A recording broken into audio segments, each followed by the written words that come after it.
আজ আমরা জানব পৃথিবীর সবচেয়ে বড় প্রাণী নীল তিমি বা ব্লু হোয়েল সম্পর্কে। এই মহাসমুদ্রের বিশাল প্রাণীটির আকার, জীবনধারা এবং আরও অনেক কিছু নিয়ে আজকের আলোচনা। তাহলে চলুন শুরু করা যাক।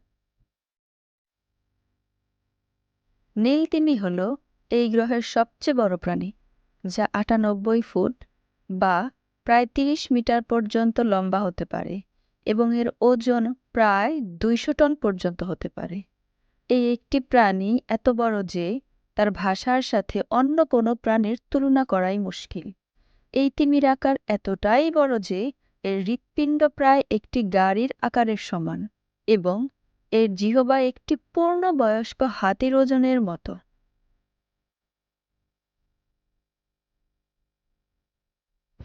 আপনারা কি জানেন, নীল তিমি আসলে ছোট মাছ বা বড় মাছ খায় না, বরং তারা ছোট ছোট krill নামে পরিচিত সামুদ্রিক জীব খায়। একটি নীল তিমি দিনে প্রায় ৪ টন krill খেতে পারে। এরা তাদের বিশাল মুখ দিয়ে প্রচুর পরিমাণে পানি গিলে ফেলে এবং পরে বিশেষ বাহক দাঁতের সাহায্যে পানি ছেঁকে কেবল krill রেখে দেয়। নীল তিমিরা একে অপরের সাথে যোগাযোগ করার জন্য অত্যন্ত জোরালো শব্দ ব্যবহার করে। তাদের এই শব্দ এতটাই জোরালো যে ১৬০০ কিলোমিটার দূরেও তা শোনা যায়। তারা এই শব্দের মাধ্যমে সমুদ্রের গভীরে একে অপরের সাথে যোগাযোগ করে। বিজ্ঞানীরা ধারণা করেন যে এই আওয়াজে তাদের চলাফেরার দিক নির্দেশনা ও সঙ্গী খুঁজতে সাহায্য করে। নীল তিমিরা বিভিন্ন ঋতুতে স্থান পরিবর্তন করে। গ্রীষ্মে তারা ঠান্ডা অঞ্চলে চলে যায় এবং শীতে অপেক্ষাকৃত উষ্ণ অঞ্চলে চলে আসে। এই দীর্ঘ পথ পাড়ি দিতে তারা প্রতিদিন কয়েকশো কিলোমিটার সাঁতার কাটে।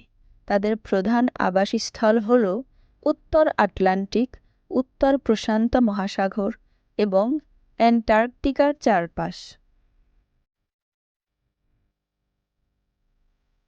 দুঃখের বিষয় হল, নীল তিমিরাও অনেক বিপদে রয়েছে। অতীতে শিকারীরা তাদের তেল, মাংস এবং অন্যান্য পণ্যের জন্য প্রচুর তিমি শিকার করেছিল, যার ফলে এদের সংখ্যা মারাত্মকভাবে কমে গিয়েছিল। তবে আজকাল আন্তর্জাতিক তিমি শিকার নিষেধাজ্ঞা আরোপ করা হয়েছে।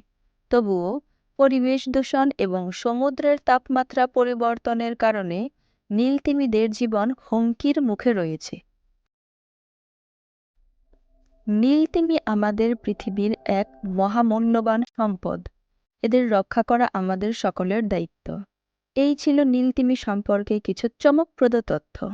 ভিডিওটি যদি ভালো লেগে থাকে তাহলে লাইক, শেয়ার এবং সাবস্ক্রাইব করতে ভুলবেন না। পরবর্তী ভিডিওতে আবার দেখা হবে। ধন্যবাদ সাথে থাকার জন্য।